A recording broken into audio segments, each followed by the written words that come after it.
আমাদের ভাগ্য এতই ভালো যে আল্লাহ তাআলা আমাদেরকে রুহের জগতে অত্যন্ত পছন্দ করে দুনিয়ার জগতে আমাদেরকে মুসলমানের ঘরে কবুল করেছেন। এই দুনিয়াতে মানুষ পাঠানোর দায়িত্ব কার? আল্লাহ যদি আমাদের হিন্দু বৌদ্ধ খ্রিস্টানদের ঘরে পাঠায় দিত আমাদের করার কিছুই ছিল না, কিন্তু আল্লাহ ওই সকল ঘরে না পাঠায় আমাদেরকে সরাসরি আল্লাহর পছন্দনীয় ইসলামের মধ্যে কবুল করেছে। খুশি না বেজার? আল্লাহ ঘোষণা করেছেন অমাইয়াবতাগি গয়রাল ইসলামি দীনান ফালাই ইউকবালা মিনহু। ইসলাম ছাড়া অন্য কোনো জীবন ব্যবস্থা কেউ যদি গ্রহণ করে আল্লাহ বলেছেন কখনোই তা কবুল করা হবে না। ইসলাম ছাড়া অন্য কোনো জীবন ব্যবস্থা গ্রহণ করা যাবে না। কিন্তু শতকরা ৯৫% মুসলমানের দেশে মানুষের তৈরি সংবিধান অনুযায়ী আমরা চলি আর আল্লাহর কোরআনের শুধু ওয়াজ শুনি। ঠিক কিনা বলেন? শুধুমাত্র কোরআনের ওয়াজ শোনার জন্য আল্লাহ কোরআন দুনিয়াতে প্রেরণ করে নাই। যে কোরআন সম্পর্কে আল্লাহ বলেছেন অনুনাজ্জিলু মিনাল কোরআনি মা হুয়া শিফাউ ওয়া রাহমাতুল লিল মুমিনিন। এখানে একটা কোরআন শরীফ দেওয়া দরকার ছিল টেজের উপরে। আমরা যেভাবে কোরআন শরীফ শুনতেছি খুব খেয়াল করেন, বহুদিন হলে আমরা শুনতেছি। আমার ওয়াজের বয়স হলো ৪২ বছর। তাহলে চিন্তা করেন বাংলাদেশ হওয়ার পরে কত বছর হলো? প্রায় ৫৫ বছর হলে আমরা শুধু কোরআনের ওয়াজ শুনতেছি। বাস্তবে আল্লাহর কোরআন আমরা বাংলাদেশে দেখতে পাচ্ছি না। এই জন্য মুসলমানের এবারের কথা হলো সব দেখা হলো শেষ, আগামীতে দেখব সংসদে আল্লাহর কোরআনের বাংলাদেশ। জোরে কোন কথা ঠিক করে আমরা দেখতে চাই এই কোরআনটা আসলে কি। আপনাদের চাইতেও বেশি গুরুত্ব দিয়ে যিনি ওয়াজ শুনছেন তার নাম কি? আবু জেহেল। নবী যখন কোরআন তেলাওয়াত করত চোরের মতন চুপি চুপি পিছনে দাঁড়িয়ে কোরআন তেলাওয়াত শুনত।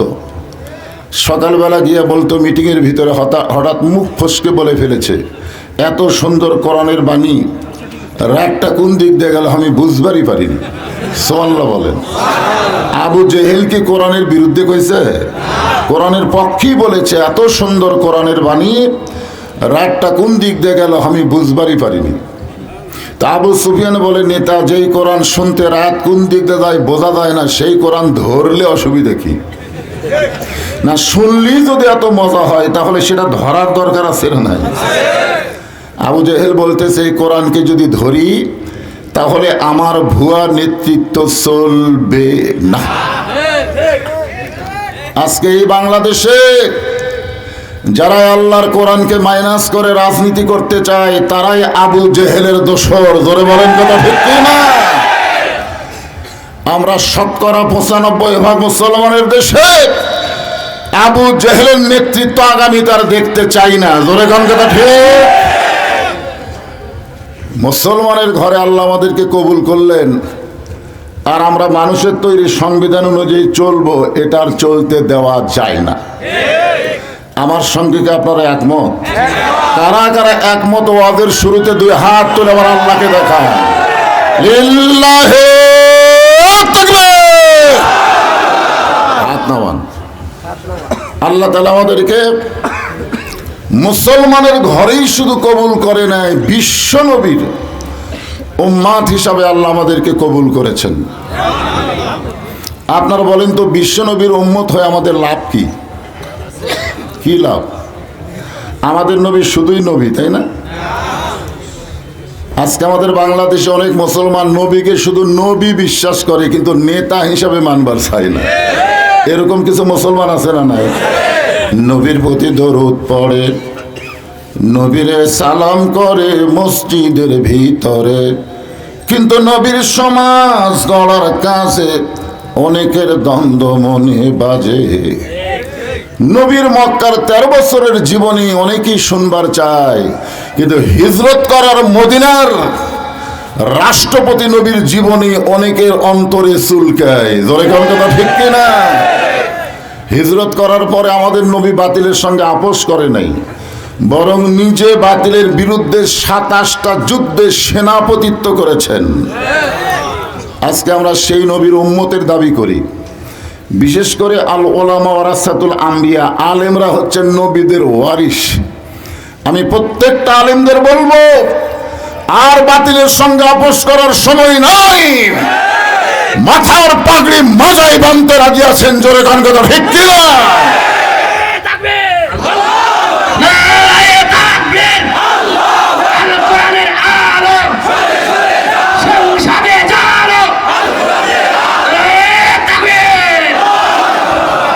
আমরা শুধু বিশ্বনবীর উম্মত হয়ে আমাদের লাভটা কি? এর উপর একটা 2 লাইন গান শোনাই, শুনবেন?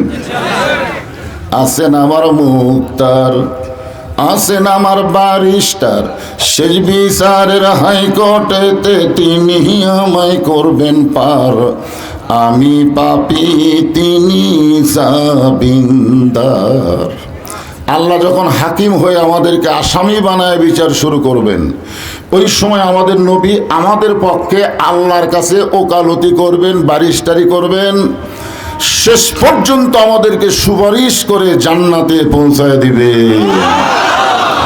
এমন নবীকে কারা কারা শুধু ভালোবাসলে হবে না, বাস্তব জীবনে গ্রহণ করতে হবে? ধরে কোন কথা ঠিক কি না? এমন নবী পাওয়াতে খুশি না বেজার? তাহলে জবান খুলে আর একবার বলি আলহামদুলিল্লাহ। সময়ের দিকে খেয়াল করে আমি খুব ছোটোখাটো ওয়াজি করব, কারণ আমার 12টার পরে ওয়াজ করার অভ্যাস নেই। আমি যেই তারিখে দাওয়াত নেই ওই তারিখে ওয়াজের মোনাজাত করি। এই কারণে এখানে কিন্তু আমি ঈশান নামাজের আগে চলে এসেছি। আমাকে তুলে দিবে 10টায়, একটানা 2 ঘন্টা ওয়াজ করব, আপনারা শুনবেন। কিন্তু এখন দেখলাম সময় একেবারে ওভার হয়ে গেছে, যার কারণে আপনাদেরও কষ্ট দিব না, কিছু ওয়াজ করাও লাগবে। এই বাচ্চারাই মাঝখানে ওটা বসা করে চলবে না। 114টা সূরা আছে আল্লাহর কোরআনে, আপনারা জানেন? এর ভিতরে একটা সূরার নাম হলো সূরা মুলক। যারা বলেন নাম কি? আমাদের বগুড়ার কাহালুতে গল্প করতেছে 4-5 জন লোক। আওয়ামী লীগ ক্ষমতায় ছিল, আগামীতে বিএনপি ক্ষমতা আসতেছে। এই গল্প শুনে আমি 3 বার বললাম নাউজুবিল্লাহ, নাউজুবিল্লাহ, নাউজুবিল্লাহ। তো 3-4 জন আমাকে এসে বলে, হুজুর আপনার কি বিশ্বাস হয় না? আমি বললাম না। বলে আওয়ামী লীগ ক্ষমতা ছিল, এটাও বিশ্বাস হয় না? আমি বললাম না। বিএনপি ক্ষমতা আসতেছে, এটাও বিশ্বাস হয় না? আমি বললাম না। কারণ আমি যখন সূরা মুলক তেলাওয়াত করি তখন আমার ঈমান বলে কেউ কোনোদিন ক্ষমতায় ছিল না, সব সময় যিনি ক্ষমতায় তিনি আমার আল্লাহ। আওয়ামী লীগ যদি ক্ষমতাতে থাকবে তাহলে 24 সালের 5 আগস্ট পলালো কেন? ক্ষমতার চেয়ার পেয়ে বিএনপি যদি আওয়ামী লীগের মতোই হয়, বাংলার তৌহিদি জনতা ছাড় দিয়ে কথা বলবে না। জোরে করে কথা ঠিক কি না? কি মনে করতেছেন? মাশাআল্লাহ, এইবার ওয়াসাটি, কারণ এইটা না থাকলে কাম হবে। মাশাআল্লাহ। আল্লাহ সূরা মুলকের প্রথমে কি বলেছেন? তাবারাকাল্লাযী বিয়াদিহিল মুলক ওয়া হুয়া আলা কুল্লি শাইইন কদির। প্রত্যেকটা বিষয়ের উপরে একমাত্র ক্ষমতাকার আল্লাহ। এখন 5 তলা বিল্ডিং এর উপরে উঠে 1.5 লাখ টাকার খাট, 12,000 টাকার কম্বল ওড়ে তামানি দিয়ে রাত 9টার সময় বলতেছে আমার বাড়ি, আমার ঘর, আমাক নামাইকে। এই কথা বলে কম্বল চোখে মুখে দিয়ে ঘুমাই গেছে। 2 কান্দে 2 ফেরেশতা বলতেছে আল্লাহ ঘুমের দোয়া পড়লো না? ঘুমের আগে একটা দোয়া আছে না নাই? আল্লাহুম্মা বিইসমিকা আমুতু ওয়া আহইয়া। এই দোয়াটা না পড়ে কি বলে ঘুমালো? এক বলে নাম আনার কেউ নাই। ওই 41 সালের আগে নাম বি না, মাজা ভাঙ্গা 2 জন টানা স্টেজে তোলে আর 2 জন পাশার ঠেলা মারে। এই লোকটা মাইক পাওয়ার পরে বলে খেলা হবে, খেলা হবে। আরে পাগলা, খেলবার গেলে মাজায় বল থাকা লাগবে। কথা ঠিক কিনা? ফেরেশতারা বলতেছে আল্লাহ যে কথা বলে ঘুমাইলো, এক নাম আনার কেউ নাই। রাত 3টার সময় একটা ভূমিকম্প হচ্ছে। ধরে কোন কি কম্প? খালি বিল্ডিংটা লড়ে উঠছে, এত ফোর্সে নামছে, কম্বলের মধ্যে লুঙ্গি খুলে আছে, ওটা পরারও সময় হয়নি। ফেরেশতারা বলতেছে আল্লাহ নামাইলা, তাই বলে ন্যাংটা করে নামালা। আল্লাহ কোরআনে বলেন তুইজ্জু মান তাশা ওয়া তুযিল্লু মান তাশা বিয়াদিকাল খায়র ইন্নাকা আলা কুল্লি শাইইন কাদির। আপনারা বলেন তো দুপুরের ভাতটা সব পাক করছিল না, খাবার পারছে? আসলে ন্যাংটা করেই নেমে দিছে। আজকে এখানে সূরা মুলকের তাফসীর শুনতে গেলে বিশ্বাস করে সবাইকে বলতে হবে সমস্ত ক্ষমতার মালিক কে? কিছুদিন আগে দিনাজপুরে ওয়াজ করতেছি, এক হাজী সাহেব আমার পাশে বসে বলতেছে, হুজুর আপনারা কি রাজনীতি ছাড়া ওয়াজ বোঝেন না? কোরআনের মঞ্চে আপনারা রাজনীতি করেন কেন? তাই বললাম হাজী সাহেব আপনি তো হজ করবার যাও রাজনীতি করছেন। হাজী সাহেব বলতেছে আল্লাহর শপথ আমি হজ করবার যাও রাজনীতি কখন করলাম? আমি কইলাম আল্লাহর ঘর সামনে নিয়ে আপনি একটা তাল বিয়ে পড়ছেন, আপনার মনে আছে? লব্বাইক আল্লাহুম্মা লব্বাইক লব্বাইক লা শারীকা লাকা লব্বাইক ইন্নাল হামদা ওয়ান নি'মাতা লাকা ওয়াল মুলক লা শারীকা লাক। আপনি বলেন তো লাকা ওয়াল মুলক লা শারীকা লাকের অর্থ কি? হাজী সাহেব বলে হুজুর সবাই কছে আমিও কছি। আমি বললাম হাজী সাহেব এই আরবির বাংলা অর্থ হলো রাজত্বের ভিতরে রাজনীতির ভিতরে একমাত্র আল্লাহ ছাড়া আমি অন্য কাউকে স্বীকার করি না। আপনি হজ করার আগে যে দলই করেন, হজ করার পরে যদি আল্লাহর দল না করেন আপনার হজ কবুল হবে না। প্রত্যেকটা হাজী সাহেব হাজিগিরি রাখতে গেলে দল করা লাগবে কার? আরো জোরে, জোরসে বলুন। কোন মানুষের দল মানুষ করতে পারে না, মানুষ করতে হবে আল্লাহর দল। জোরে বলেন কথা ঠিক? আল্লাহ সূরা মুলকের 2 নম্বর আয়াতে বললেন আল্লাযী খালাকাল মাউতা ওয়াল হায়াতা লিয়াবলুয়াকুম আইয়ুকুম আহসানু আমালান ওয়া হুয়াল আজিজুল গফুর।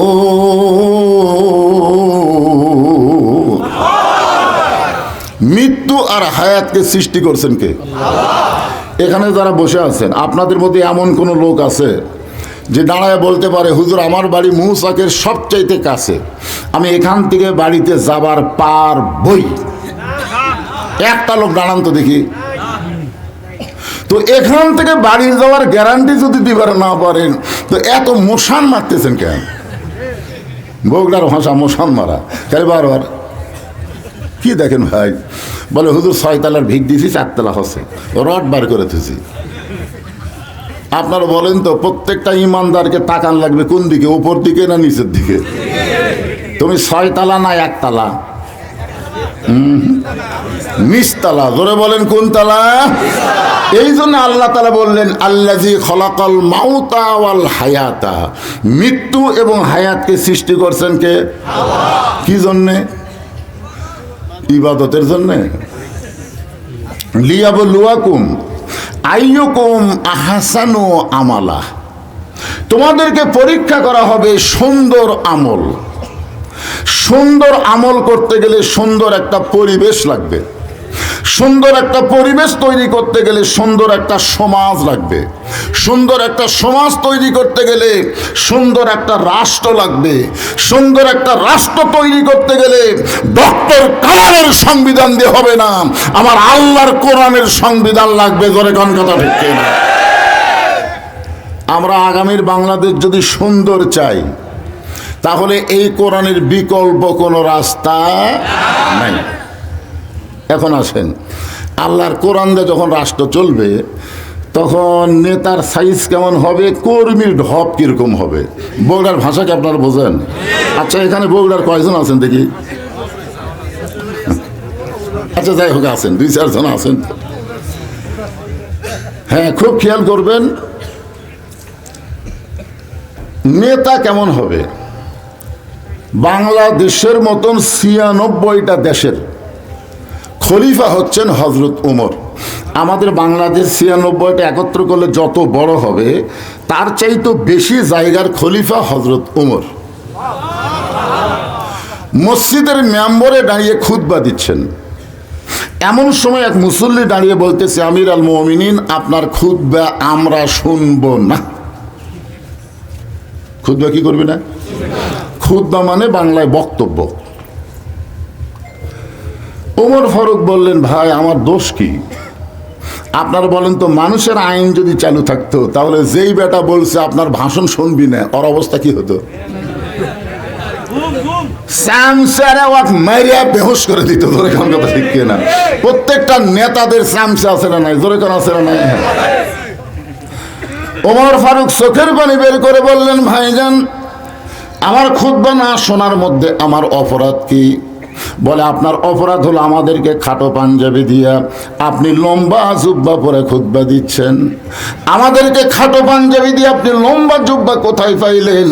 এটা যতক্ষণ না বলবেন ততক্ষণ আপনার খুতবা আমরা শুনব না। ওমর ফারুকের চোখ দিয়ে দরদর করে পানি পড়তেছে।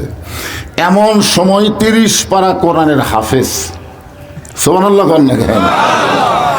6 লক্ষ হাদিসের হাফেজ আব্দুল্লাহ ইবনে ওমর, ওমর ফারুকের ছেলে, বাবার পাশে দাঁড়িয়ে গেছে।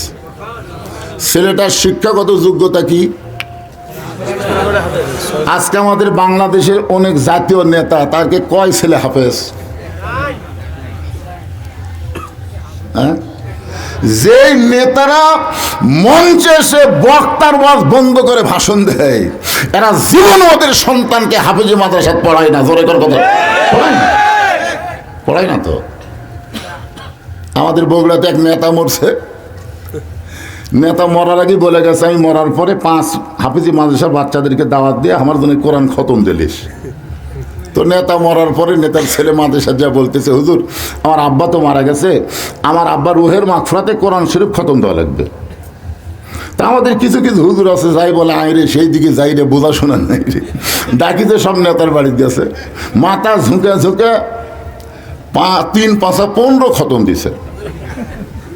15 খতম কোরআন পড়া দোয়া করতেছে, আল্লাহ আমরা যে কোরআন শরীফ পড়লাম এর যা সওয়াব হলো সব নেতাকে দিয়ে দেবো। তো ফেরেশতারা বলতেছে, আল্লাহ কি করব? আল্লাহ বলতেছে, যে কোরআন পড়েছে প্রতি অক্ষরে 10 টাকার নেকি তার আমল নামাত লেখা হয়ে গেছে। পড়াও সারা, নেকি দেওয়াও সারা। তো আবার নতুন করে সালাম দেওয়ার তো উপায় নেই। আপনার বলেন তো, যারা কোরআন পড়িছে এরা সব পায়নি? পড়ার সাথে সাথে আলিফ 10 হয়ে গেছে, লাম 10 হয়ে গেছে, মিম 10 হয়ে গেছে, আবার পরে সালাম দিচ্ছে যে সব নেতাকে দেও।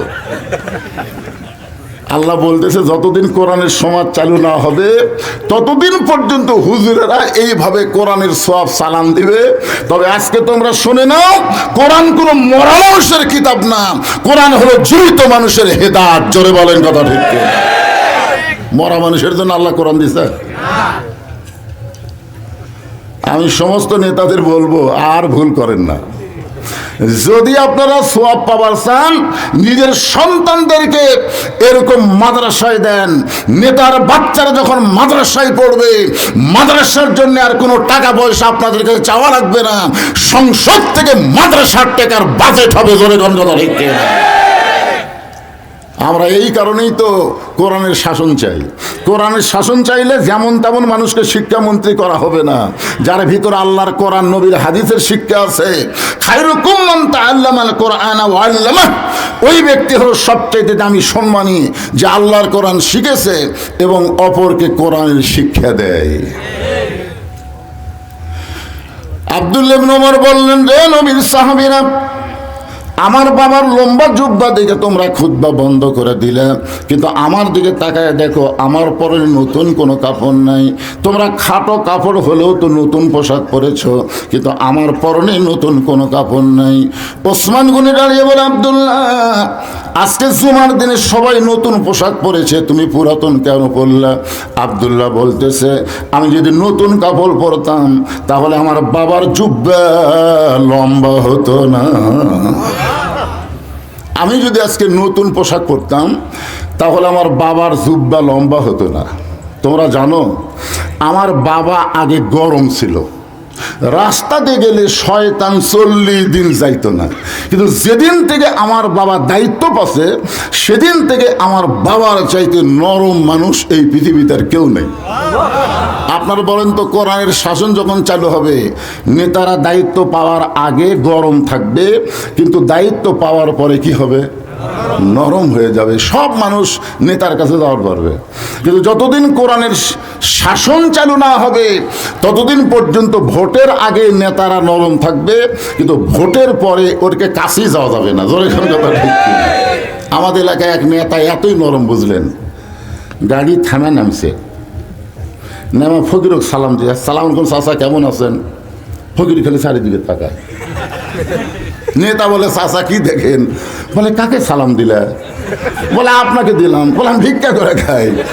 ভোটের আগে আপনিও যা হামু তাই। হাইরে নেতার চরিত্র ভাই, ফকির পর্যন্ত সালাম পায়। কিন্তু ওই নেতা যখন ভোট পাই এমপি হবে, এলাকার মধ্যেই থাকবে না, নেতা ঢাকায় থাকবে। মাঝে মাঝে নেতা বেড়াবার আসবে, শামসের অত্যাচারে একটা ভোটারও নেতার কাছে যাবার পারবে না। কিন্তু আল্লাহর কোরআন দিয়ে যখন রাষ্ট্র চলবে তখন নেতা কেমন নরম হবে। আব্দুল্লাহ ইবনে ওমর বলতেছে, তোমরা সবাই যখন ঘুমায় যাও, আমার বাবা তখন ঘুমায় না। আমার বাবা চুপি চুপি চোরের মতন মানুষ কোথায় কিভাবে আছে নিজের চোখে দেখে বেড়া। আপনারা হয়তো বলবেন, হুজুর, অর্ধ জাহানের খলিফা হযরত ওমর চোরের মতন চুপি চুপি একলা একলা বেড়ায়, তার কোনো বডিগার্ড কি বডিগার্ড? এখন বাংলাদেশে কোনো নেতা যদি বিদেশ থেকে আসে, হাইরে হাইরে, যত আর্মি পুলিশ মনে হয় নেতা পহরা দেয়, সবচাইতে বড় চোরের মতন দেখা যায়। কথা কন না কেন? মরার ভয় করেন কেন? এখান থেকে বাড়ি যাওয়ার গ্যারান্টি নাই, আপনার বডিগার্ড লাগবে কেন? এই কারণে আল্লাহ বললেন, ইন্নামাল মুমিনুনা আল্লাযীনা ইযা যুকিরাল্লাহু ওয়াজিলাত কুলুবুহুম ওয়া ইযা তুলিয়াত আলাইহিম আয়াতুহু জাদাতুহুম ঈমানাও ওয়া আলা রাব্বিহিম ইয়াতাওয়াক্কালুন।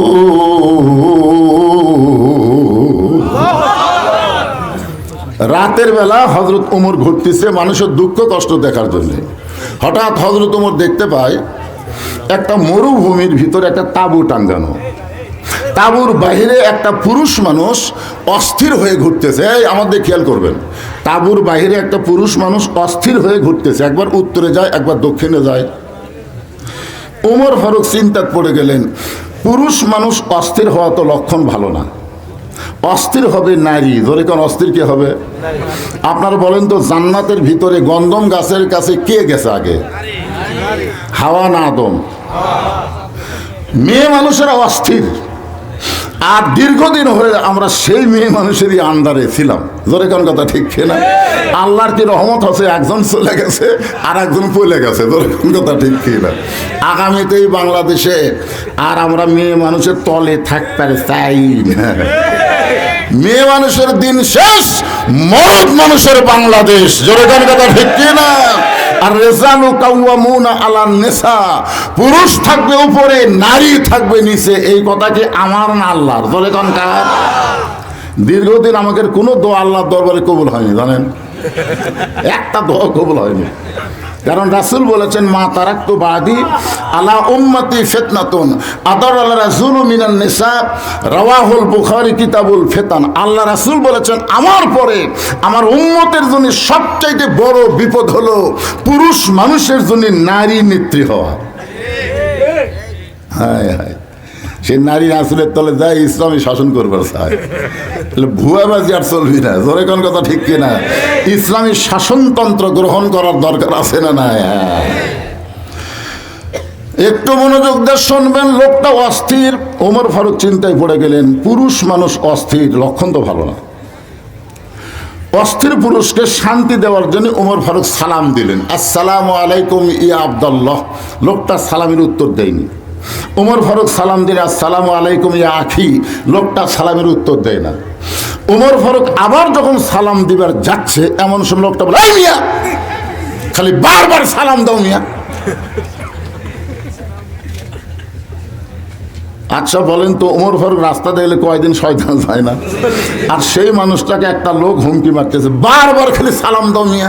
তুমি জানো হযরত ওমর যখন কোরআন দিয়ে রাষ্ট্র চালায় তখন দিনও যা রাতও তাই।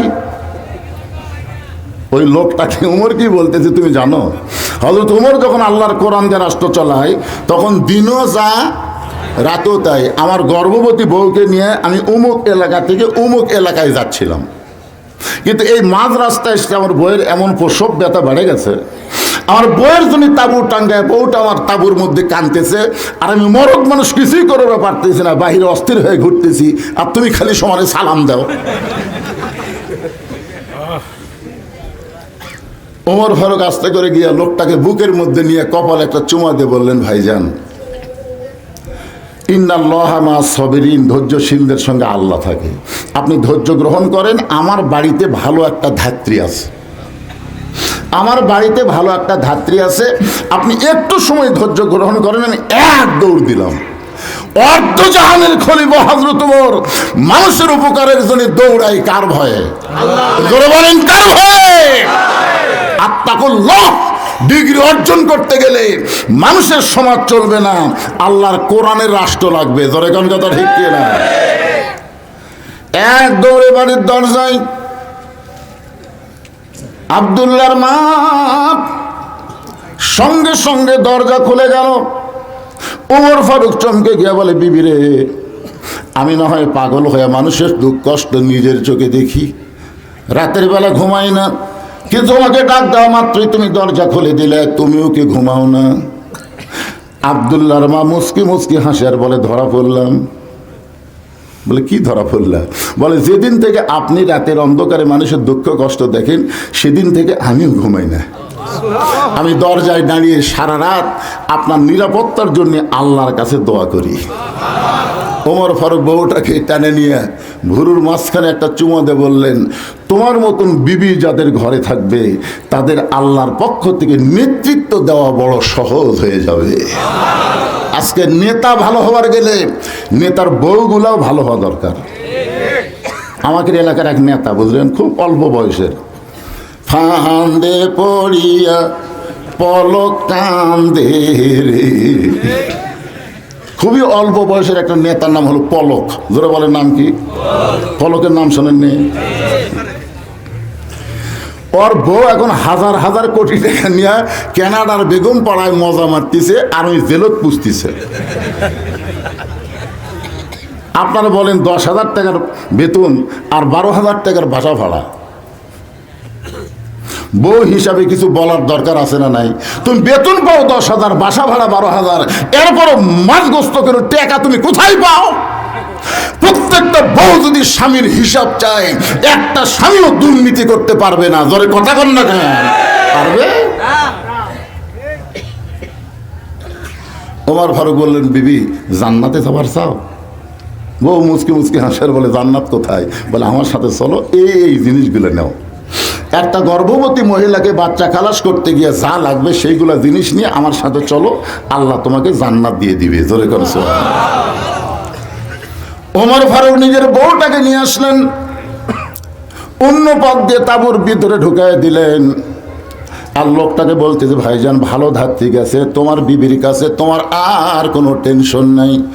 কিছুক্ষণ পরে হযরত ওমরের বিবি বলতেছে, আমিরুল মুমিনিন, আপনার বন্ধুকে খবর দেন তার বিবি বাচ্চা দুইজনে আল্লাহর রহমতে সুস্থ রয়েছে।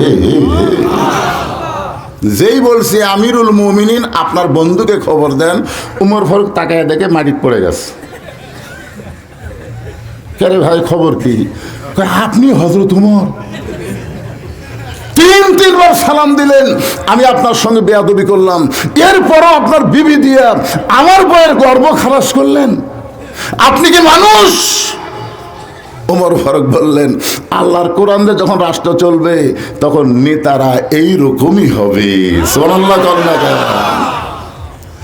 আব্দুল্লাহ বলে, নবীর সাহাবীরা শোনো, তোমরা দুনিয়ার সবাই যখন ঘুমাইয়াছিল তখন আমার বাবা চুপি চুপি আমার ঘরের দরজায় আব্দুল্লাহ আব্দুল্লাহ বলে ডাকতেছে।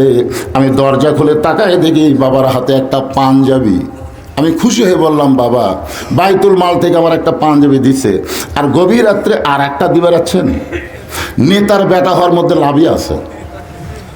সঙ্গে সঙ্গে হযরত ওমর আল্লাহর কোরআন থেকে তেলাওয়াত করলেন, ইন্নাল্লাহা ইয়ামুরুকুম আন তুআদ্দুল আমানাতি ইলা আহলিহা ওয়া ইযা হাকামতুম বাইনান নাস আন তাহকুমু বিল আদল।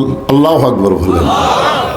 আমার ভোট আমি দিব, যাকে খুশি তাকে দিব, এইটা কোনো মুসলমানের স্লোগান হতে পারে না। মুসলমানের স্লোগান হলো আমার ভোট আমি দিব, দেখে শুনে ভালো মানুষ আল্লাহওয়ালাদের দিব। জোরে করে কথা কর না, কথা কর না। আমার ভোট আমি দিব, কি স্লোগান দিচ্ছে?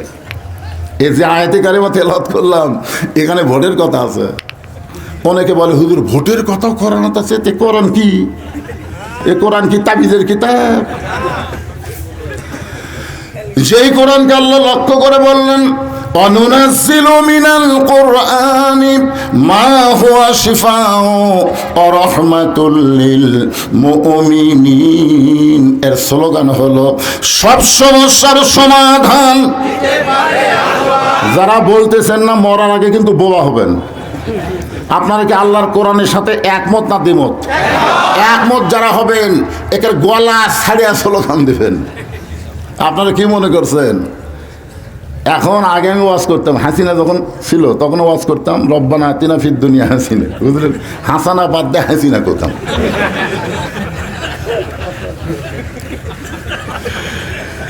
তখন আমার ওয়াজ আপনারা শুনছেন। আমার ওয়াজ ছিল তখন ডাইরেক্ট না, অ্যাঙ্গেলে অ্যাঙ্গেলে, মানে এদিকে আমার ক্যাট করে দিত। টাঙ্গাইলের মধুপুরে ওয়াজ করতেছি, মেয়ে মানুষেরা খুব কাছে পড়ছে, বুঝলেন? এত জোরে কথা বলতেছে, আমি রাখ, এই মেয়ে ভাই, তোমাদের মুখের কথা পর পুরুষের জন্য পর্দার খেলাপ হয়ে যদি পুরুষেরা শুনতে পায় তাহলে পর্দার খেলাপ হবে। জবান বন্ধ করো। পর পুরুষ যদি মেয়েদের কথা শোনে পর্দার খেলাপ হবে না? আমি এই ফতুয়া দিছি, ইতিমধ্যে এক মেয়ে একটা স্লিপ দিছে, হুজুর মেয়েদের কথা যদি পরপুরুষ শোনা জায়েজ না থাকে তাহলে হাসিনা যখন ভাষণ দেয় এই ভাষণ শোনা কি? আমি চিন্তা পড়ে গেলাম, এখন যদি বলে হাসিনা মেয়ে মানুষ, তার ভাষণ শোনাও জায়েজ নাই, এই মধুপুর থেকে বগুড়া যাওয়ারও ভাই। আমি চিন্তা করলাম কি করি। এমন সময় আল্লাহর কোরআন আমার সামনে এসে বলতেছে, উদউ ইলা সাবিলি রাব্বিকা বিল হিকমা। তখন আমি হিকমতের মার দিলাম। এখন হিকমতের দিন শেষ, ডাইরেক্টের বাংলাদেশ। জোরে কন, আর কোনো অ্যাঙ্গেল চলবি না, যা হবি ডাইরেক্ট। কথা কন, ঠিক কথা কন। হ্যাঁ, সূরা মুলকের 2 নম্বর আয়াতের তাফসীর চলতেছে। নেতা কেমন হওয়া লাগবে, কর্মীরা কেমন হবে, এই দুইটা বিষয় আলোচনা করার সাথে সাথে আমার মা বোনদের জন্য 10টা মিনিট ওয়াজ করে আমি আপনাদের নিয়ে মোনাজাত করব। শুনবেন না ভাইজান? না বিরক্ত হচ্ছেন? না, করবই তো। শোনেন, আমার এলাকার এক মুয়াজ্জিন সাহেব ওয়াজ শুনবার গেছে। ওয়াজ শোনা বাড়িতে এসে এমন ঘুমাইছে, বুঝলেন? অন্য গ্রামের মসজিদে আজান হচ্ছে, কিন্তু ওই মসজিদে আজান হয়নি। যারা ওয়াজ শুনবার যায়নি তারা মসজিদের কাছে এসে দেখে মসজিদের তালা দেওয়া। কেরে মুয়াজ্জিনের খবর কি? 2-3 জন মুয়াজ্জিনের বাজে, মুয়াজ্জিন সাহেব চারিদিকে আজান হলো আর তো মসজিদে তালা। মুয়াজ্জিন উঠে কান ধরে বলতেছে, ভাই তওবা করলাম, জীবনে ওয়াজ শুনবো না। কারণ ওয়াজ শুনবার যাই আজকে আমি চেতন পাইনি, তো ওয়াজ শুনে যদি মুয়াজ্জিন চেতন না পায় তাহলে আমাদের খবর কি?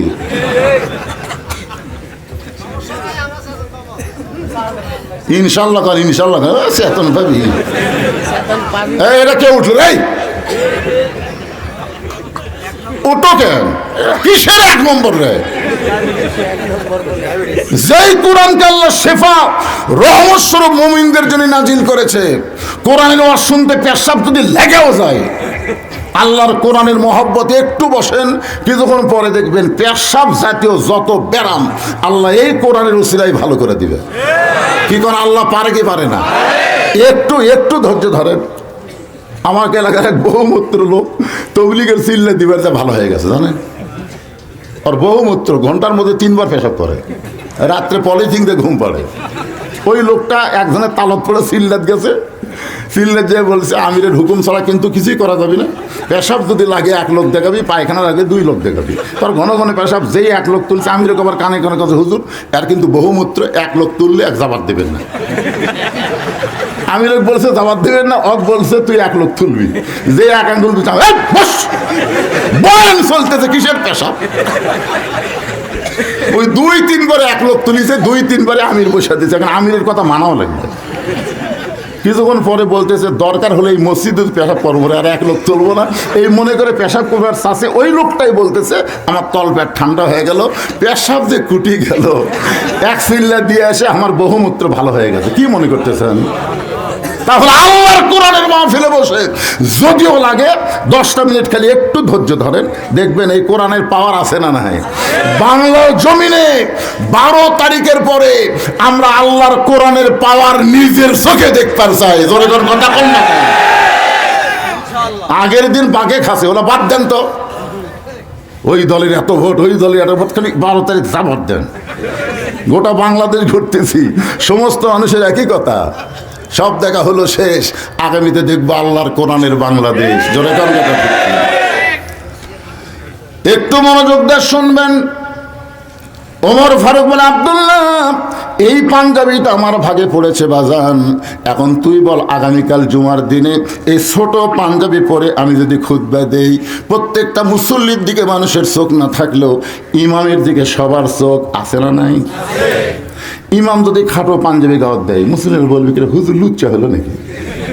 আমার এলাকার এক ইমামের দাড়ি 1 মুষ্টির নিচে, আমাকে মোবাইল করে কয় হুজুর ইমামের দাড়ি যদি 1 মুষ্টির নিচে হয় নামাজ হবে? আমি বললাম কে ভাই ইমাম তোমাকে দাড়ি লাইবার দিছে? না তা দেয়নি, তো কি ভয় মারলেন? দূরে বসে ইমাম যখন খুতবা দেয় তখন মুডটা আন্দাজ করছি, হুজুর আন্দাজ করে দেখলাম মুটের চাইতে ছোট হবে। আমি কইলাম দেখো, যেই বাংলাদেশে ইমামের দাড়ি 1 মুষ্টির নিচে হলে মুসল্লি ফতুয়া চায়, সেই বাংলাদেশে দাড়ি মোট চাঁচা মানুষকে জাতীয় ইমাম বলা জায়েজ নাই। যারে তারে তোমরা জাতীয় ইমাম কবা, জাতীয় নেতা কবার পারো, ইমাম বলা যাবি না। জোরে কোন কথা ঠিক কিনা? ওমর ফারুক বলেন আব্দুল্লাহ তোর পাঞ্জাবি আমাকে দান করে দে, তোর পাঞ্জাবি আমার পাঞ্জাবি একত্র করে আমি লম্বা জুব্বা বানায় খুতবা দিবার চাই। আব্দুল্লাহ বলে গভীর রাতে আমার বাবাকে পাঞ্জাবির অংশ দিয়ে দিলাম, বাবার পিছনে পিছনে রওনা দিলাম। বাবা ঘরের মধ্যে ঢুকে তার পাঞ্জাবি আমার পাঞ্জাবি একত্র করে লম্বা জুব্বা বানায়, সেই জুব্বা পরে খুতবা দেয়। এখন বলো বাবার খুতবা শোনা যায় কিনা যায়? সমস্ত সাহাবীরা চিল্লায় বলে আল্লাহর কোরআন দিয়ে যখন রাষ্ট্র চলবে তখন মুসলমানের এমন মুত্তাকি নেতা দেখতে পাবে। ইয়া আইয়ুহাল্লাযীনা আমানুত্তাকুল্লাহা ওয়া কুনু মা'আস সাদিকিন। সুন্দর আমল যদি করতে চান, সুন্দর আমলের পরীক্ষা হবে। সুন্দর আমল করতে গেলে আল্লাহর ভয় ভিতরে রাখার দরকার আছে না নাই? আর আল্লাহর ভয় ভিতরে রাখতে গেলে জাত তার সাথে থাকা চলবে না। অকুনু মা'আস সাদিকিন। এখন সত্যবাদী কারা? মানুষের আইন নিয়ে রাজনীতি যারা করে তারা সত্যবাদী, না আল্লাহর কোরআন নিয়ে যারা রাজনীতি করে তারা সত্যবাদী? তো আপনারা কার সাথে আছেন? কোরআনের সাথে থাকবেন? হায় হায় রে, এ ভেলকি যান দেখান না ভাই রে। ওই রফিকুল ইসলাম মাদানি কয় হুজুর এই জনগণের তো বিরাট স্লোগানে বুঝছেন, হ্যাঁ আমার মুখ যাচ্ছে তাই ওর মুখ ছোট মানুষ তো বেটা মানুষ শক্তিতে মেরে দিতে ভাই, ওই কথা রেকর্ড বার হয়ে সরকারের কাছে গেছে ও দৌড়িয়ে উঠলে। আমাকে এ পর্যন্ত 9 বার ধরছে, কয়বার? 9 বার আমাকে গ্রেফতার করছে। 2-3 বার মঞ্চর থেকে ধরে লেগেছে, পেজর থেকে ধরে লেগেছে, কিন্তু একটা শ্রোতা কথা কয়নি। এবারে আমার পুলিশ ধরবার এলে অলপ দৌড়। কি মনে করতেছেন? ইমান রক্ষা করার একটা তারিখ সামনে আসতেছে, ঠিক কিনা বলেন? একটু মনোযোগ দিয়ে শোনেন। আল্লাহ বলতেছেন অকুনু মা'আস সাদিকিন, সত্যবাদীদের তোমরা দল করো, সত্যবাদীদের সাথে হও, কারণ আল্লাহর কোরআনের চাইতে সত্য কথার দুনিয়াতে নাই। এই কোরআনটা যখন দুনিয়াতে চালু হবে তখন কর্মীরা কেমন হবে? এতক্ষণ নেতার গল্প শুনলেন, এখন কর্মী কেমন হবে এটা বোঝানোর জন্য সংক্ষিপ্ত করে আপনাদের সামনে বলতেছি। হযরত ওমর ছদ্মবেশে মদিনার অলি গলি ঘুরতে গিয়ে দেখতে পাই দুই পাহাড়ের মাঝখানে একটা বিস্তীর্ণ, দুই পাহাড়ের মাঝখানে একটা গিরিপথ। ওই গিরিপথের মধ্যে একটা সুন্দরী মেয়ে ধীর গতিতে হেঁটে হেঁটে চলতেছে। ওমর ফারুক লক্ষ্য করে দেখেন মেয়েটার সামনেও কোনো মানুষ নাই, পিছনেও কোনো মানুষ নাই, মেয়েটা একা একা ধীর গতিতে চলতেছে। ওমর ফারুক মেয়েটার দিকে ভাবে তাকায় বললেন আলহামদুলিল্লাহ। মেয়েটার দিকে তাকায় হয়তো ওমর কি বললেন? আপনারা ফতুয়া খুঁজবেন এখন, হুজুর তাহলে একটা মেয়ের দিকে তাকানো জায়েজ আছে? ওমর ফারুক যে মেয়েটার দিকে তাকায় আলহামদুলিল্লাহ বলেছে, ওই মেয়েটার আপাত মস্তক আল্লাহর কোরআনের আইনের পর্দা রয়েছে। জোরে কোন সুবহানাল্লাহ। আমাদের বাংলাদেশে শরিয়া নিয়ে নাকি কোনো কথাই চলবে না। একজন নেতা বলতেছে আপনারা ক্ষমতা দিলে পর্দার খবর নেই, পর্দা যা আসবে তাই। ইসলাম লিয়া ঠাট্টা করা হবে না। আমি বলেছি ইসলাম নিয়ে যারা মস্করা করে আর জুমার দিনে সবার শেষে আসা আগে যায় একইতে। আপনারা বলেন তো যারা 5 ওয়াক্ত নামাজ পড়ে না জুমার দিনে সবার শেষে আসা আগে যায়, এরা কি নামাজি? আল্লাহর সাথে মস্করাকারী। তো তুমি কোরআন নিয়ে সংসদে যাবে আর পর্দার আইন চালু করবে না, এটা আল্লাহর সাথে একটা মস্করি করা। জোরে কর কথা কর না কেন? সেদিন ভারতের আজ থেকে 7-8 দিন আগে ফেসবুকে দেখছেন ভারতের এক উগ্রপন্থী মন্ত্রী বিবৃতি দিচ্ছে যে বাংলাদেশের মৌলবাদী টুপিওয়ালারা নাকি আল্লাহর কোরআন নিয়ে সংসদে যাওয়ার চায়, ওরা নাকি আগামীতে কোরআনটা বাংলাদেশ চলাবার চায়। এই হুজুরা তো জানে না 3 দিকে ভারত, একদিকে সাগর। ভারত যদি একবার বাংলাদেশে ধরে এই টুপিওয়ালারা পলানোর রাস্তা পাবি না, সাগরও ডুবে মরবি। একজন মন্ত্রী এই বিবৃতি দিছে, আর বিবৃতির সাথে সাথে আমি ফেসবুকে স্ট্যাটাস দিলাম, এই মালওয়ানের বাচ্চা তোরা হযরত মুসা চিনিস? এখন ফেসবুকে এটাই দিছি, তোরা হযরত মুসারে চিনিস? 3 দিকে ফেরাউনের সৌন লাঠি নিয়ে, একদিকে সাগর। ফেরাউন বলতেছে মুসা পলানোর কোনো রাস্তা নাই। মুসা বলতেছে আল্লাহ আমি এখন পর্যন্ত তোমার দিকে তাকায় আছি। আল্লাহ বলতেছে হাতত লাঠি নাই।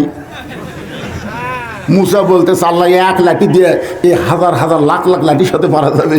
আল্লাহ বলে ওদের দিকে লাঠি লাগবে না, সাগরত মার। লাঠি সাগরে মারার সাথে সাথে রাস্তা হয়নি, এখন হয় নাই। এখনো বলেন আল্লাহ সেটা আছে না নাই? তোরা মানবের বাচ্চা আমাদেরকে চারিদিক থেকে অ্যাটাক করবি, আমাদেরকে সাগরের ভয় দেখাস। আমাদের আল্লাহ সাগরকে রাস্তা বানায় দিবার পারে। জোরে কোন কথা ঠিক না? ওরা বলে আমাদের হাতে অ্যাটম আছে, বোমা আছে। আল্লাহ বলতেছেন ফালিয়াবুদু রব্ব হাযাল বাইত আল্লাযী আত'আমাহুম মিন জু'ইন ওয়া আমানাহুম মিন খাউফ। ওই ঘরের মালিকের তোমরা আইন মানো, ওই ঘরের মালিকের তোমরা গোলামি করো, ওই ঘরের মালিকের তোমরা নামাজ পড়ো, তোমাদের রিজিকের কোনো পেরেশানি থাকবে না, আর তোমাদের যাবতীয় নিরাপত্তা আমি আল্লাহর নিরাপত্তার চাদর দিয়ে দিব। সোনাল্লাহ খান না খান। আমি বুঝানোর জন্য বলতেছি, মনে করেন ভারত আমাদের দেশত অ্যাটম বোম মারল বাংলাদেশের, আপনাকে এটা কি গাজীপুরে একটা অ্যাটম বোমা ভারত মারল। মনে করেন সেই বোমটা আপনাকে এই মৌসাকে পড়ল। বোম পড়ার পরে কিন্তু আল্লাহ বলবে আল্লাহ ফুটব। আপনার কি বলেন? নমরুদের আগুনের চুলা কি জ্বলবার পারছে? আল্লাহ কি বলছে? কুলনাই আনহারু কুনি বারাদা ওয়া সালামান আলা ইব্রাহিম। নমরুদ আগুনের চুলা জ্বলাবার পারে, কিন্তু পুরানোর ক্ষমতা কার হাতে? তো বোম এখন বলতেছে আল্লাহ ভারতের মালওয়ানের বাচ্চারা তো বোম মারলো মুসলমান মারার জন্যই, তা আমরা বোম তো মৌসাকে পড়লাম, আমি কি ফুটবো? আল্লাহ বলতে ফুটিস না। যারা আমার নামাজ পড়ে, যারা আমার জিকির করে, যারা আমার তাসবিহ দিবে, ফুটিস না।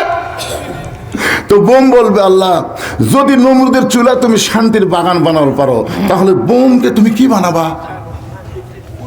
তখন আল্লাহ বলতেছে মিষ্টি তরমুজ হয়ে যা।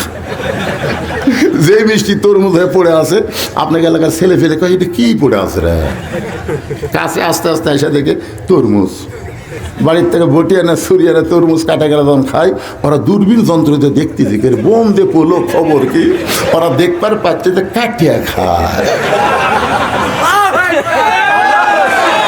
কি মনে করতেছেন পৃথিবীতে যত কাফেরেরা বোম তৈরি করেছে, আল্লাহর কোরআন আমার সামনে একটা বোমার সামনে ফুটবে না? জোরে কোন কথা ঠিক না? আল্লাহর আইন যখন চালু হবে, আল্লাহর গোলামি যখন শুরু করে দেব, গোটা বিশ্ব আল্লাহ আমাদের গোলাম বানায় দিবে। এই ঈমানটা আমাদের মধ্যে রাখার দরকার আছে না? আর যদি মরেই যাই,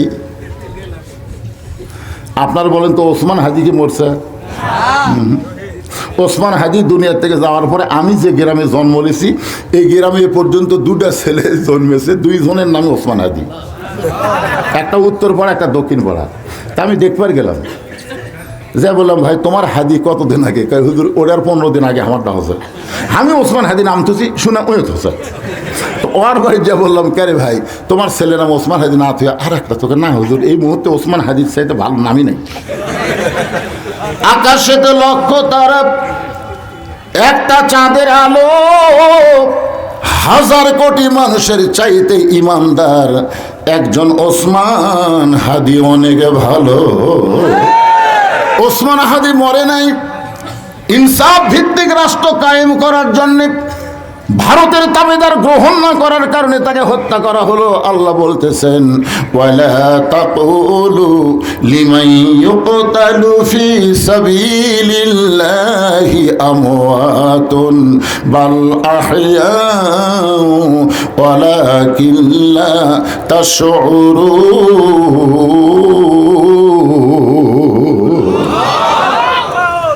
হযরত ওমর মেয়েটার দিকে লক্ষ্য করে আস্তে আস্তে ওই মেয়েটার নিকটে গিয়ে বললেন, মা এই নির্জন পথে তুমি একা একা চলতেছ, তোমার সামনেও কোনো মানুষ নাই, পিছনেও কোনো মানুষ নাই, তোমার অন্তরে কি ভয় ডর লাগতেছে না?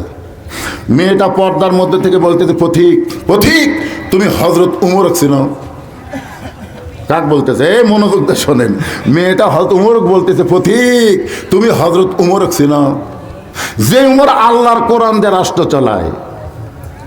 যেদিন থেকে আল্লাহর কোরআন দিয়ে রাষ্ট্র চলবে, সেদিন থেকে পৃথিবীর এক প্রান্ত থেকে আর এক প্রান্তে একটা মহিলা যাবে, ওই মহিলার কলিজায় একমাত্র ভয় থাকবে কার? বর্তমানে আপনাদের কলিজার ভয় কার? তাহলে জোহরের নামাজ মৌসাকের বড় মসজিদে যদি আপনি সামনে কাতারে পড়বার চান, আর আপনার পায়ে যদি 3000 টাকার জুতা থাকে, আপনি সত্যি করে বলেন তো মসজিদ দরজার যে আপনি কার ভয় করবেন? একটু অন্তর থেকে বলেন তো, আপনি নামাজ পড়বেন কার ভয়ে? তো প্রথম ভয় করলেন কার? চোরের ভয়ে জুতে হাতত নিয়ে ডান পাও দিয়ে ঢুকতেছে আর দোয়া পড়তেছে, আল্লাহুম্মা আফতাহলি আবওয়াবা রহমাতিক। ফেরেশতারা বলতেছে, আল্লাহ কি লেখনো? আল্লাহ বলতেছে, লিখিস না, আগে চোরের ভয় পরে আল্লাহর ভয়, ওর কলিজা যাই থাক ওর নামাজ কবুল হবি না। তো নামাজ যদি আগামীতে কবুল করতে চান, কোন চোর ডাকাত চাঁদাবাজের ভয় বাংলার মুসলমানের কলিজায় রাখা চলবে না। জোরে কোন কথা ঠিক কিনা? আমার এক বন্ধু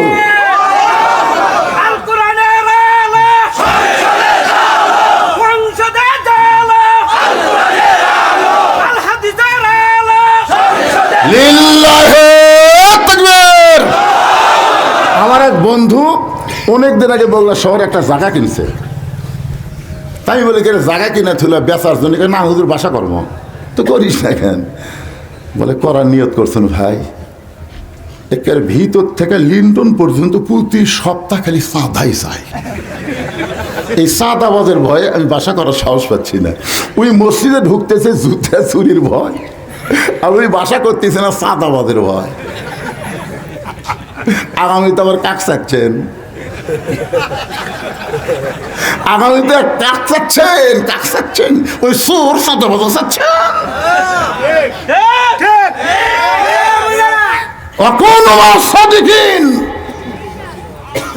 একটু মনোযোগ দিয়ে শুনবেন। মেয়েটা বলে, পথিক যেদিন থেকে হযরত ওমর আল্লাহর কোরআন দিয়ে রাষ্ট্র চালায়, সেদিন থেকে পৃথিবীর এক প্রান্ত থেকে আর এক প্রান্তে একটা মহিলা যাবে, ওই মহিলার কলিজায় আল্লাহ ছাড়া অন্য কারো ভয় থাকবে না। ওমর ফারুক বললেন, না, তোমার কথা শুনে আমি খুশি হইলাম, কিন্তু তুমি যে ধীর গতিতে চলতেছো, তোমার চলাচল দেখে আমার মনে হয় তুমি একজন দুঃখী নারী। মেয়েটা বলতে যে, পথিক রে, আসলে আমি একজন দুঃখী নারী। আজকে 6 দিন হলে হযরত ওমরকে আমি খুঁজে বেড়াই। মেয়েটা বলতেছে, আসলে আমি একজন দুঃখী নারী, আজকে 6 দিন হলে হযরত ওমরকে আমি খুঁজে বেড়াই। ওমর ফারুক বললেন, মা তুমি পাগলি নাকি? ওমর হচ্ছে অর্ধ জাহানের খলিফা। সে ওমরকে যদি খুঁজবার চাও তাহলে সংসদ ভবনে যাও, রাষ্ট্রীয় ভবনে যাও, গণভবন যাও। ওই ভবনগুলা না যায় তুমি 2 পাহাড়ের মাঝখানে ওমরে খুঁজতেছো। ওমর কি গরু, ছাগল না উট দুম্বা? মেয়েটা বলে, পথিক তুমি জানো না, আল্লাহর কোরআন যে যখন রাষ্ট্র চলবে তখন নেতা খোঁজা লাগবে না, বরং নেতারাই দুঃখী মানুষকে খুঁজে বেড়াবে। কোরআন দা যখন এই বাংলাদেশ চলবে, একটা গরিব মানুষ ধনীর বাড়ি যাওয়া লাগবে না, বরং প্রত্যেকটা ধনীরাই গরিবের দরজায় দরজায় ঘুরবে। ধরে কথা ঠিক না? শতকরা 2.5 টাকা গরিব যদি না লেয়, ধনী জান্নাতে যাওয়ার পারবি না। ধনীদের জান্নাতে যাওয়ার জন্য দয়া করে গরিবেরা, আর সেই গরিব টাকা লিবার গেলে আজ হবি না, আজ হবি না, 27 রমজান দেবো রে, 27 রমজান যাই যাই তাকে কয় 27 রমজান। 27 রমজান 1000 গরিব গেছে, ওই আবার 2টা ক্যামেরাম্যান ভাড়া করছে, ক্যামেরাম্যান ওরা ছবি তুলতেছে, অমুক ধনী জাকাত দিচ্ছে। জাকাত হচ্ছে তাহলে আল্লাহর কোরআন চালু হোক, জাকাত কিভাবে নেওয়া লাগে এটা কোরআনে আছে না নাই? জোরে আছে না? এক ব্যাগ টাকা লিয়া ধনী ঘুরতেছে গরিবের দরজায় দরজায়। গরিব যখনই শোনে জাকাতের টাকা, দরজা বন্ধ করে দেয়। কামাই করে খামুরে, জাকাতের টাকা নেব না। 7 দিন ঘুরে ধনী কয়, আল্লাহ ধনী না হয়ে গরিব হয় ভালো। কোরআন দিয়ে যখন রাষ্ট্র চলবে তখন গরিব হয় ভালো। দরজা খুলে বসে থাকবো, ধনী দিয়ে দেবি। কি এক বিপদ, এক ব্যাগ টাকা গেলে 7 দিন ঘুরি, একটা গরিব বলে না। মনের দুঃখে মরুভূমির গেছে, যায় দেখে একজন বস্তা মাথাতে ঘুম পাড়তিছে। মনে করছে একবারে 7 দিনের কষ্ট সফল হবি রে, আজ গরিব পাইছি। জোরে টানে সালাম দেয়, সালাম আলাইকুম। বস্তাওয়ালা লাভ দেটে বলতেছে আলহামদুলিল্লাহ। ব্যাগওয়ালা, ভাই তোরে সালাম দিলাম রে, ও আলাইকুম সালাম না বলে আলহামদুলিল্লাহ কেন? বস্তাওয়ালা বলতেছে, 1 বস্তা টাকা নিয়ে 15 দিন ঘুরতেছি, 15 দিন। গরিব খুঁজে পাচ্ছি না, ক্লান্ত হয়ে ঘুমে গেছি। তুই যখন আমার কাছে আইসিস টাকার বস্তাটা লে ভাই, ওইটা আমার ব্যাগ তোর বস্তা, তাহলে গরিব গেল কোন জায়গায়? যেই দিন সুদের অর্থনীতিকে মুসলমানের বাংলাদেশে দফন করে জাকাত ভিত্তিক অর্থনীতি চালু হবে, সেই দিনেই বাংলার জমিন আর কোনো গরিব থাকবে না। জোরে কোন কথা ঢুকবে না, কোনো গরিব থাকবে? আপনারা জানেন এই বাংলাদেশে 1000 কোটি, কমপক্ষে 1000 কোটি টাকার মালিক কয়জন?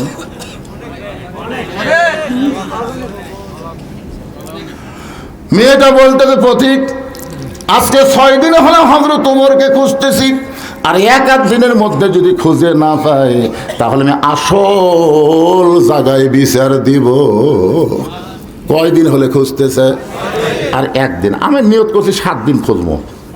7 দিনের মধ্যে 6 দিন চলে গেছে, আর একটা দিন যদি উমরক না পাই, আসল জায়গার বিচার দেবো রে, আসল জায়গাত। আপনারা বলেন তো আসল জায়গা কোন জায়গা? আল্লামা সাইদ হুজুরকে যখন মিথ্যা দোষ দিয়ে 13 বছর জেলখানায় বন্দি রাখলো, আমরা বক্তারা বহু দোয়া করলাম। সমস্ত আলেমেরা কোরআনের পাখির জন্য দোয়া করছে, ঠিক কিনা বলেন? জেলের মধ্যে যখন সুস্থ হচ্ছিল তখন ভারত করলো, কে রে ই তো মরবি না, কি করা যায়? বলে জেলখানাতে বের করে হাসপাতাল নিয়ে যাও। এই যে মাইক্রোর থেকে নামে একটা হাসি দিল, ওই হাসির কথা আপনাদের মনে আছে? কি হাসি রে? এই হাসি মনে হচ্ছে জান্নাতের হাসি। এই হাসি দিয়ে হাসপাতালে গেল, আর হাসপাতালে স্লো পয়জন দিয়ে তাকে হত্যা করা হলো। সাইদি হুজুরকে যখন হাসপাতালে হত্যা করলো, তার ছেলেদেরকে দেখবারও দিল না। তখন আমরা বাংলাদেশের সমস্ত আলেম মোবাইলে যোগাযোগ করে বললাম, ভাই বাংলাদেশের জজ court, high court, supreme court Hasina দখল করছে রে, এই কোর্টত কোনো বিচার পাওয়া যাবে না, আসল জায়গার বিচার দেওয়া যাবে। তা আমার যারা অনুসারী তারা কয় হুজুর তাহলে কার কাছে? তাহাজ্জুদের নামাজ পড়ে আসল জাকাত বিচার দিই। আগস্ট মাসের 14 তারিখে আমরা আসল জাকাত বিচার দিলাম। 24 সালের 14 আগস্ট আশায় লাগেনি, 5ই আগস্টই কাম হয়ে গেছে। এই জন্যে 12ই ফেব্রুয়ারি যদি সুষ্ঠু নির্বাচন চায়, ভালো মানুষের কোরআনের বাংলাদেশ যদি দেখতে চায়, আসল জায়গার সাথে যোগাযোগ রক্ষা করার দরকার আছে না নাই? দরকার আছে।